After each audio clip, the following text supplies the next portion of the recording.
अगर सिम्टम के मुताबिक दवा दी जाएगी तो होम्योपैथिक से बीमारी ख़त्म तो होती है, मुमकिन है ख़त्म होगी, पूरी मुकम्मल शिफा होगी। नमस्कार, मैं नकीर रहमान हाशिम और आप देख रहे हैं सोशल न्यूज़ बिहार। एक बार फिर हाजिर हूं विषय और विशेषज्ञ कार्यक्रम को लेकर, और आज का विषय है इंसानी ज़िंदगी से जुड़ी हुई, इंसानी सेहत से जुड़ा हुआ। जी हां, आज मैं चर्चा करूंगा इंसानी ज़िंदगी में आने वाली बहुत सारी बीमारियों में से एक बीमारी जो बहुत ज़्यादा कष्टदायक होती है, बहुत पीड़ादायक होती है। वो बीमारी है पाइल्स। जी हाँ, उसे बवासीर भी कहते हैं, और चिकित्सीय भाषा में कहे तो हेमोराइड्स कहा जाता है। ये हेमोराइड्स, ये पाइल्स, ये बवासीर है क्या? एक्चुअली ये एनस के अंदर एक सूजन हो जाती है और एनस के बाहर भी सूजन होती है, साथ ही रेक्टम में सूजन होती है, और ये एक मस्से के तौर पर कभी अंदर होती है, कभी बाहर होती है, और इसमें बहुत ज़्यादा कभी कभी पीड़ा हो जाती है, और इसके कई प्रकार होते हैं। तो इस पाइल्स बवासीर पर चर्चा करने के लिए आज हमने आमंत्रित किया है हेम्योपैथ के विशेषज्ञ अताउल्ला जामई साहब को, और इस पर चर्चा करेंगे कि आखिर ये पाइल्स बीमारी क्या है और ये कैसे होता है और इसके लक्षण क्या क्या हैं और इससे बचने के उपाय क्या क्या हैं। इन तमाम बातों पर चर्चा करेंगे। आप हमारे साथ बने रहें। तो बहुत बहुत स्वागत है आपका अताउल्ला जामई साहब हमारे स्टूडियो में। क्या आप आए, और हमें आज जो हम चर्चा करने वाले हैं वो पाइल्स बीमारी पर चर्चा करने वाले हैं। तो मोटे तौर पर ये बताएं कि ये कितने प्रकार की होती है। जी हाशमी साहब, सबसे पहले मैं आपका शुक्रिया अदा करूंगा और इस बात की तारीफ़ में करूंगा कि आप लोगों के मुतालिक और लोगों को फ़ायदा पहुंचाने के लिए जो मुमकिन हो सक रहा आपसे, हर तरह से आप लोगों को फ़ायदा पहुंचाने की कोशिश आमतौर से आप कर रहे हैं। उसी तरीके से जिस तरीके से लोग बहुत ज़्यादा पाइल से परेशान हैं, बवासीर से परेशान हैं, और उसके मुतालिक दिन रात सोचते रहते हैं कि भाई मैं किस तरह क्या करूँ ना करूँ, तो आपको इस जहन में ये बात आई है तो हमें खुशी है। कम अज़ कम लोगों के मुतालिक आप बहुत फ़िक्रमंद हैं, ताकि लोग की गाइडिंग हो सके, लोग अपने एतबार से समझ सके और फ़ैसला ले सके कि मुझे क्या करना चाहिए। फिलहाल बवासीर पर अगर हम चर्चा करते हैं तो बवासीर चूँकि जिन लोगों को होता है, ये अक्सर देखा गया है कि 60% लोगों को अपने जीवन काल में उनको कभी न कभी बीमारी होती है, और बराबर परेशान रहते हैं लोग। ये कितने प्रकार के हैं बवासीर? ये प्रकार, अगर बात करें प्रकार की किस्मों की, तो बवासीर की 2-3 किस्में हैं। एक तो इंटरनल, दूसरा एक्सटर्नल। एक वो हिस्सा है जो अंदर, जो हम छू भी नहीं सकते, कोई देख भी नहीं सकता और महसूस भी नहीं कर सकता। वो तो ब्लड आने की वजह से महसूस करता है इंसान कि शायद हमें पाइल्स हो गया। एक वो है जिसे देखा भी जा सकता, छुआ भी जा सकता। वो बाहर के हिस्से में, रेक्टम के बाहर के हिस्से में एक सूजन हो जाती है, एक मस्से की शक्ल इख्तियार कर लेता है, और उसमें जलन, तकलीफ, परेशानियां होती हैं। तो 2 तरीके से आमतौर से होती है ये। आखिर ये जो बवासीर है, इसके होने का कारण क्या है? होने की वजह ये है कि आमतौर से खाने पीने पर लोग तवज्जो नहीं दे पा रहे। भागदौड़ की ज़िंदगी में लोग टाइम से खाना नहीं खा पा रहे हैं, और तेल मसाले का ज़्यादा इस्तेमाल कर रहे हैं। वर्क इंसान ज़्यादा कर नहीं पा रहा है, ज़्यादातर। मतलब आपके कहने का मतलब कि फिजिकल वर्क, जिस्मानी वर्क जरूरी है। जी जी जी। उसके अलावा खाने पीने का क्या मामला है? क्या खाना चाहिए, कैसे खाना चाहिए, क्या है? तेल मसाले का इस्तेमाल थोड़ा लोग कम करें, अपने कब्ज़ पर थोड़ा तवज्जो दे, और वर्क का हमेशा ख्याल रखे, और कुर्सी को अपने आप, कुर्सी पर हमेशा बैठे रहना, गद्दे पर हमेशा बैठे रहना, यानी टीचिंग, मास्टरिंग, ये जितने भी काम है, इस तरह से ये बीमारी ज़्यादा अटैक होती है। मतलब कि ये लोग खुद से पैदा करते हैं, लेकिन हमने सुना है कि ये अनुवांशिक भी होती है, परिवार में किसी को होता है, नस्ल में किसी को हो जाता है, नस्ली भी होता है। होम्योपैथिक के उसूल के मुताबिक अगर आप बात करते हो तो जाहिर बात है कि होम्योपैथिक में तो जो बीमारी चल कर के आ रही है तो उसकी वजह कर जाहिर है कि उसके नस्लों में पैदा होगी। क्योंकि सोरा, सिफिलिस, साइकोसिस के मुतालिक बात जब आप करेंगे तो आपको 99% ये बात आ जाएगी कि ये नस्ल दर नस्ल आती है। लेकिन आज के दौर में आमतौर से लोग को इस तरह भी हो जाती है। लेकिन आपका ये सवाल बिल्कुल सही है कि ऐसा भी है, होता है। बवासीर और भगंदर, भगंदर जिसको फिस्टूला बोलते हैं, भगंदर, जी जी। ये क्या, दोनों में अंतर क्या है? बवासीर और फिस्टूला में अंतर ये है कि फिस्टूला बवासीर से भी ज़्यादा तकलीफदेह होती है और वो रेक्टम के हिस्सों में आसपास में जख्म नुमा एक शक्ल इख्तियार करता है, उसमें रीम पीप भर जाता है और उसके भर जाने के बाद लोगों को बहुत ज़्यादा तकलीफ होती है। और उसमें एक रीम निकलने के बाद जो फोड़ा हुआ, तो फोड़ा से निकलने के बाद एक सुराख लंबा बन जाता है जो अंदर की तरफ होता है। तो फिस्टूला बवासीर के बनिस्बत ज़्यादा तकलीफदेह है। घरेलू उपचार भी लोग करते रहते हैं, हमेशा देखा जाता है कि कुछ आयुर्वेद मंगा के, कुछ घर के सामानों का, किचन के सामानों को यूज़ करके जी लोग यूज़ करते हैं बवासीर में। कितना कारगर है ये? नहीं, घरेलू उपचार तो परहेज़ के ज़ुमरे में आप ले सकते हैं कि घर में जो आप परहेज़ कर रहे हैं, ये खाएं वो खाएं, इससे परहेज़ करें, तो ये तो होना ही चाहिए। किसी भी इलाज में अगर आप घरेलू उपचार इस्तेमाल नहीं करते हैं तो आप इलाज के मुकम्मल तक, बीमारी को मुकम्मल तक नहीं जा पाएंगे। आप ये करना ही पड़ेगा, परहेज़ तो करनी ही चाहिए और घरेलू उपचार तो करनी चाहिए थोड़ी बहुत। अच्छा, तो इसमें क्या लगता है कि हेम्योपैथ, जी हेम्योपैथ की बात की जाए जी तो पाइल्स में कितना कारगर है? जी पाइल्स को ठीक करने के लिए हेम्योपैथ क्या समय लेती है? जी। और बाज़ लोगों को देखा जाता है कि बहुत सारे पेशेंट ऐसे हमारी नज़रों से गुजरे जी कि वो इलाज कराते कराते थक चुके हैं और उन्हें लगता है कि हेम्योपैथ उनको फ़ायदा नहीं किया, फिर जाकर वो ऑपरेट करवाते हैं या फिर दूसरे किसी भी पैथी में चले जाते हैं।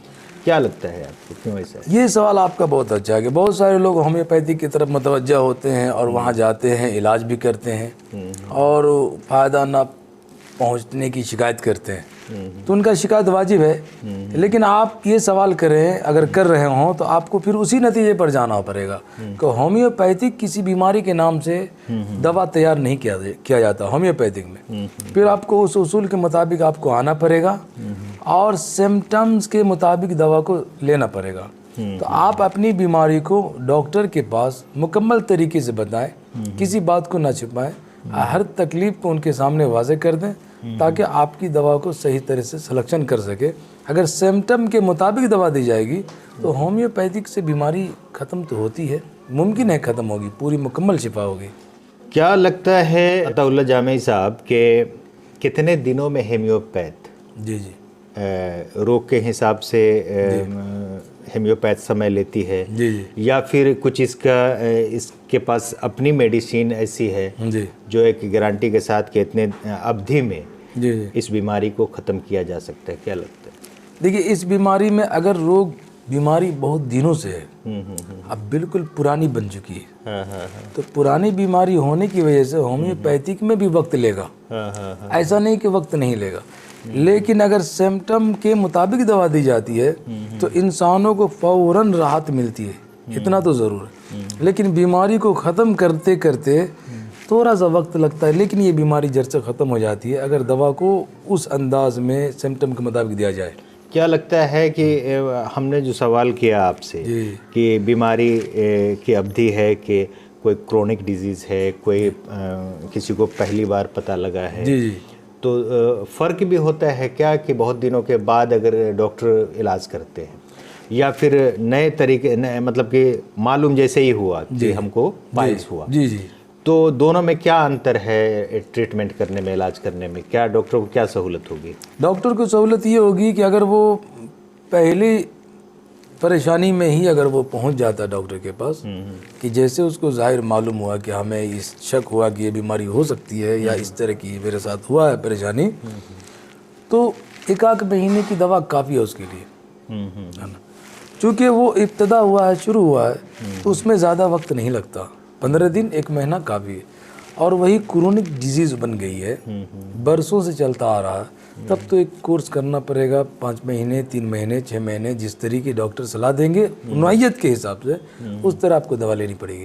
होम्योपैथ में इसकी कौन सी मेडिसिन ऐसी है, कुछ मेडिसिन जो हर किसी पैथी में होता है? क्या लगता है आपको कि स्पेशल बवासीर से संबंधित मेडिसिन है इसमें, ऐसा कुछ है?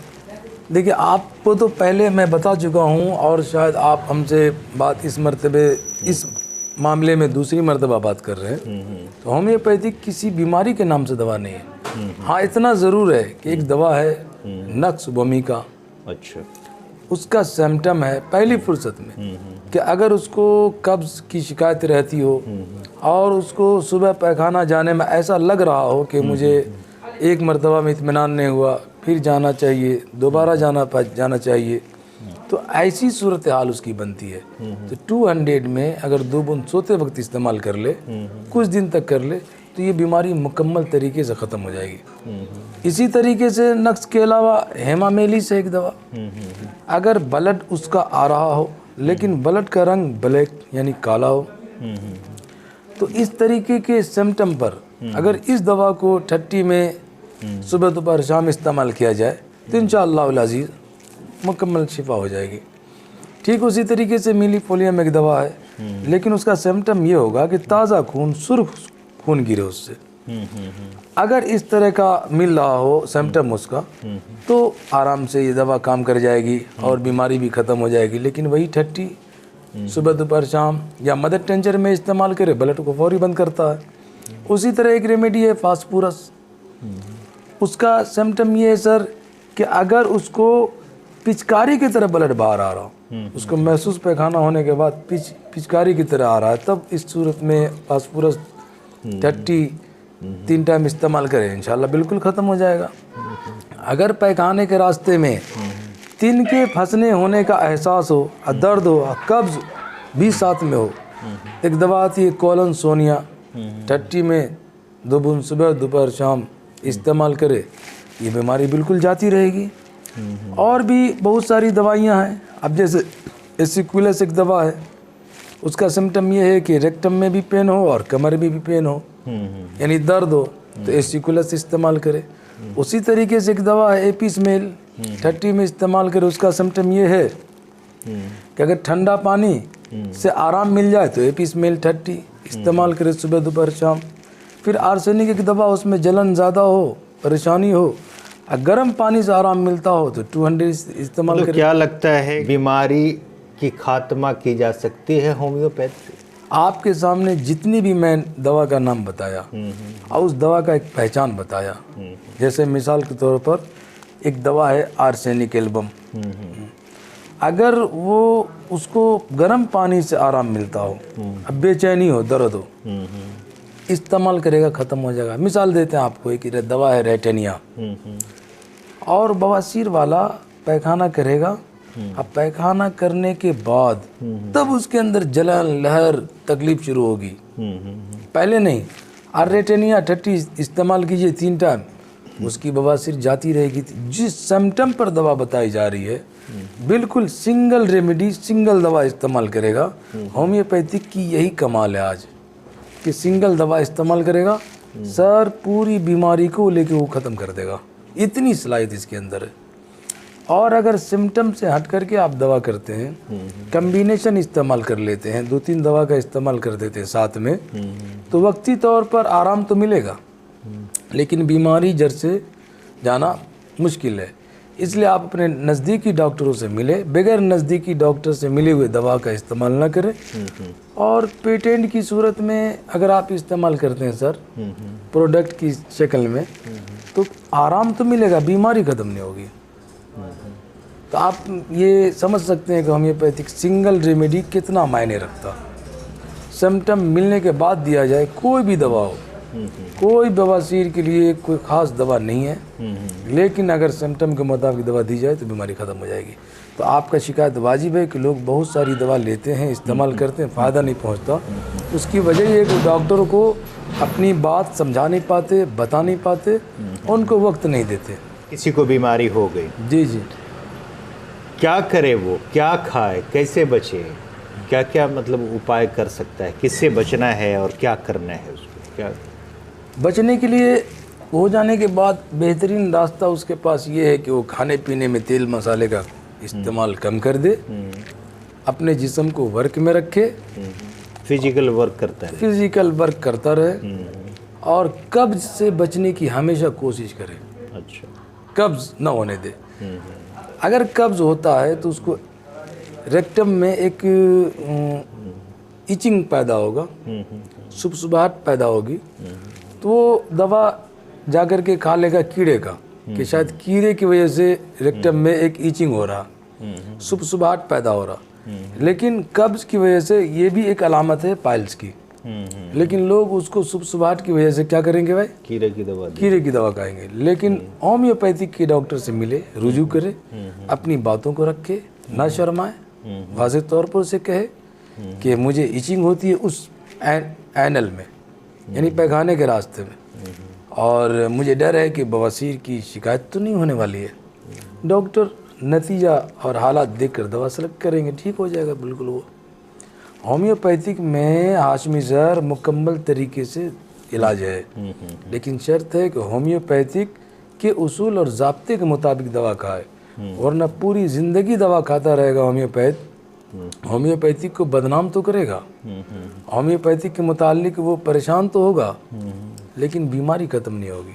उसके लिए शर्त है उसके ज़ाब्ते के मुताबिक होम्योपैथिक के माहिरीन डॉक्टर के पास जाए और पूरी बात अपने सामने रखे, तो होम्योपैथिक की बीमारी मुकम्मल जा सकती है। चलिए, बहुत बहुत शुक्रिया, आप हमारे स्टूडियो में आए, हमसे जुड़े और अच्छी जानकारी दर्शकों को देने की कोशिश आपके ज़रिए की गई। मैं दर्शकों से कहूँगा कि जिन बातों को हमारे होम्योपैथ के विशेषज्ञ अताउल्लाह जामई साहब ने कहा है, पाइल से संबंधित अगर किसी भी आदमी को, किसी अपने को, किसी रिश्तेदार को, किसी जान पहचान में अगर किसी तरह की कोई समस्या अगर पाइल से संबंधित हो, तो आप अपने नज़दीकी डॉक्टर से मिलें और साथ ही अपना जो परहेज है, ख़ास तौर से पेट से संबंधित परहेज, उसको जारी रखें।